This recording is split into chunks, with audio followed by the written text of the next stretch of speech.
Imagine walking through a bustling Roman market 2,000 years ago. The air is thick with the scent of freshly baked bread, roasted meats, exotic spices, and fermenting fish sauces. And yet, despite all this abundance, Roman doctors, wise, precise, and sometimes terrifyingly strict, warned citizens to avoid certain foods at all costs. They believed these ingredients could make you ill, unbalanced, even morally weak. Today we laugh at some of their claims, but hidden in their warnings lies a subtle, enduring truth. Food is not just fuel, it shapes our body, our mind, and the very quality of our lives. Romans didn't have modern nutrition science, yet they were obsessed with balance. They divided foods into hot and cold, dry and wet, thinking each could tip the delicate scales of health. Overeating, eating the wrong combination, or consuming something unnatural could bring illness, lethargy, or worse. Their wisdom might sound strange now, but in many ways it anticipates what science has discovered centuries later. Let's step into the minds of the ancients, uncovering the 12 foods Roman physicians warned against. Some shocking, some surprising, all revealing the intimate connection between diet and vitality. Number 1, the poisonous pear. The humble pear was a staple for Romans, praised in poems and served at banquets. Yet Galen, one of Rome's greatest doctors, called overripe or certain varieties dangerous to the stomach. He believed pears were cold and damp, which could make digestion sluggish and cause bloating or even fever. Romans went so far as to warn against eating them with cheese or wine, a combination they thought could provoke nausea and weakness. Modern science isn't completely dismissive. Some pears, especially if overripe, can ferment in the stomach, producing gas and discomfort. While it's not deadly, the Romans understood intuitively that not all sweet fruits are harmless. Takeaway: even natural foods can disrupt the body when eaten without thought. Balance, moderation, and timing matter, a principle the Romans knew long before modern diets echoed the same advice. Number 2, the treacherous fava beans, broad and hardy, were considered risky, especially for certain delicate individuals. Romans believed that beans could provoke flatulence, bloating, and even cause fainting if combined with wine or heavy meats. Pliny the Elder, chronicling natural history, noted that beans were heavier than meat and could burden the body if not prepared correctly. We now know that fava beans contain compounds that can trigger a rare condition called favaism, says susceptible people, leading to severe anemia.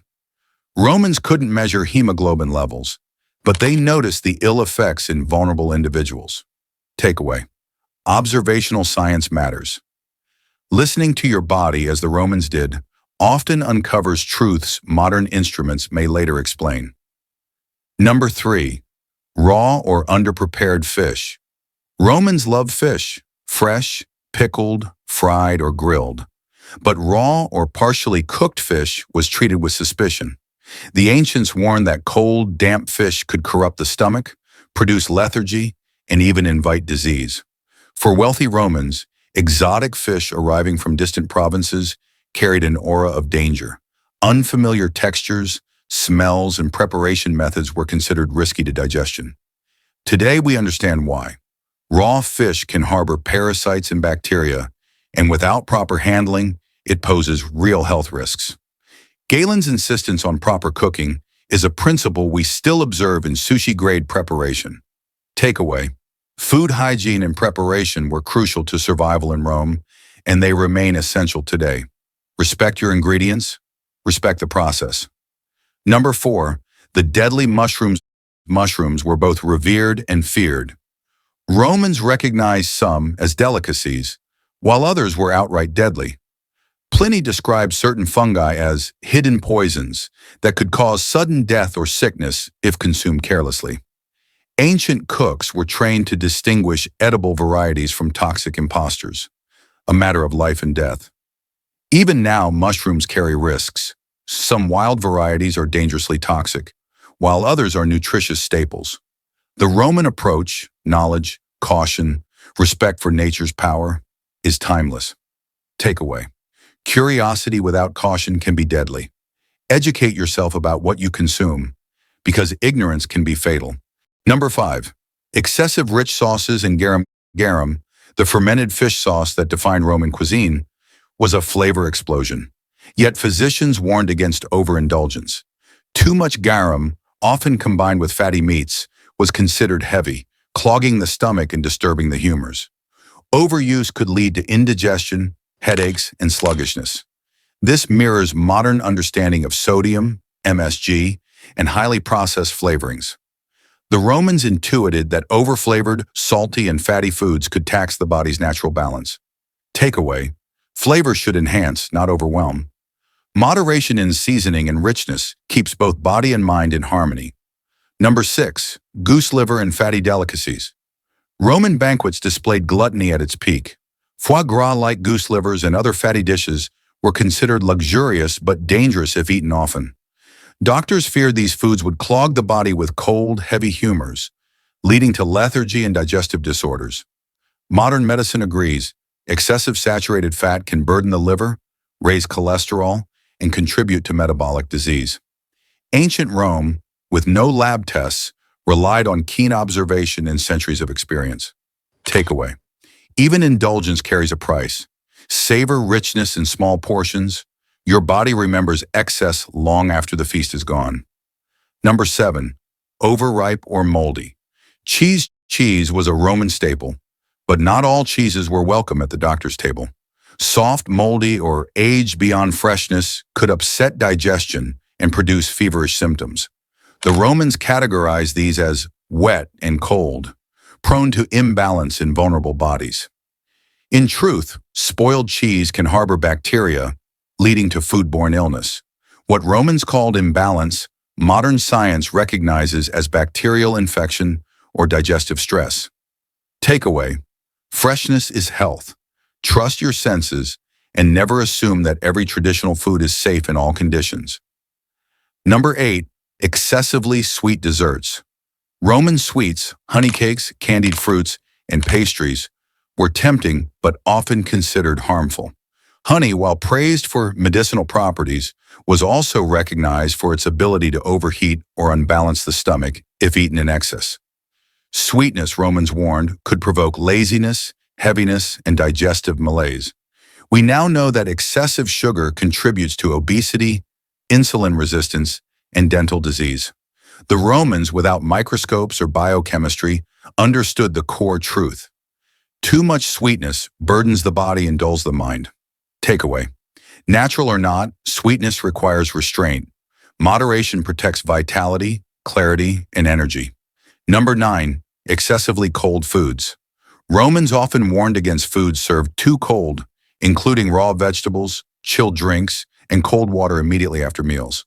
They believed cold disrupted digestion, shocked the humors, and slowed the stomach's natural processes. Modern physiology confirms a kernel of truth. Sudden temperature changes can stress digestion, and extremely cold water or food can slow gastric emptying, especially in sensitive individuals.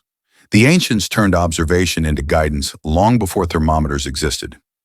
Takeaway: respect the natural rhythm of your body. Abrupt extremes may excite the senses but unsettle the system. Number 10. Excessive beans and lentils. Beyond fava beans, Romans cautioned against overconsumption of legumes in general. While nutritious, beans were considered heavy and windy, prone to produce bloating and lethargy. Galen emphasized moderation, particularly for those with weaker constitutions. Modern nutrition agrees that legumes are healthy, but portion size and preparation matter. Soaking, cooking thoroughly, and combining wisely reduces digestive discomfort, a technique the Romans intuitively understood. Takeaway: quantity and preparation matter as much as quality. Even healthy foods can be harmful in excess. Number 11. Exotic or imported fruits. Romans loved figs, dates, pomegranates, and other imports, but they approached them cautiously.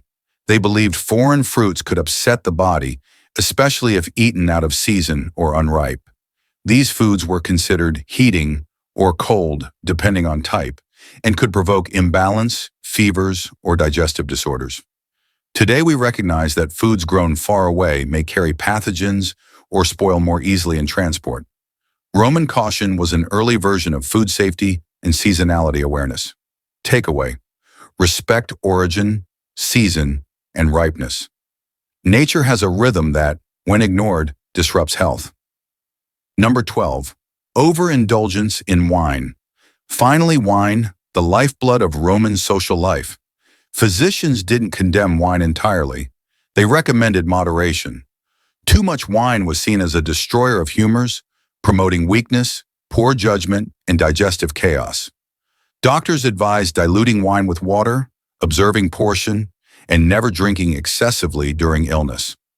Modern science echoes the dangers. Overconsumption damages the liver, impairs judgment, and accelerates many chronic diseases. The Roman ideal of a sip for balance is closer to truth than the drunken feasts immortalized in myth. Takeaway: pleasure without restraint can become poison. Moderation elevates enjoyment, health, and longevity. Looking back at these 12 foods, the pattern is clear. The Romans understood in ways that were both poetic and precise that every choice we make with food resonates through our body. They may have framed it in humors, hot and cold or wet and dry, but the underlying principle remains. Food is more than sustenance. It is a conversation with your body, your mind, and your life. Their warnings were not meant to induce fear, but to cultivate awareness. They teach us to observe our own reactions, respect the natural rhythms of digestion, and approach indulgence with mindfulness. They remind us that longevity is less about avoiding pleasure and more about balancing it wisely. So as you move through your own world of abundance, pause, taste with awareness, eat with intention. Honor your body as a temple of experience, not just a vessel of consumption. Ancient Rome may be gone, but its wisdom whispers through the ages. Live fully, savor intentionally, and never underestimate the power of what you put on your plate. In the end, food is not only what we eat, it is how we shape our vitality, our clarity, and our very existence. And perhaps, if we listen closely, the voices of the ancients can guide us to live not just longer, but better.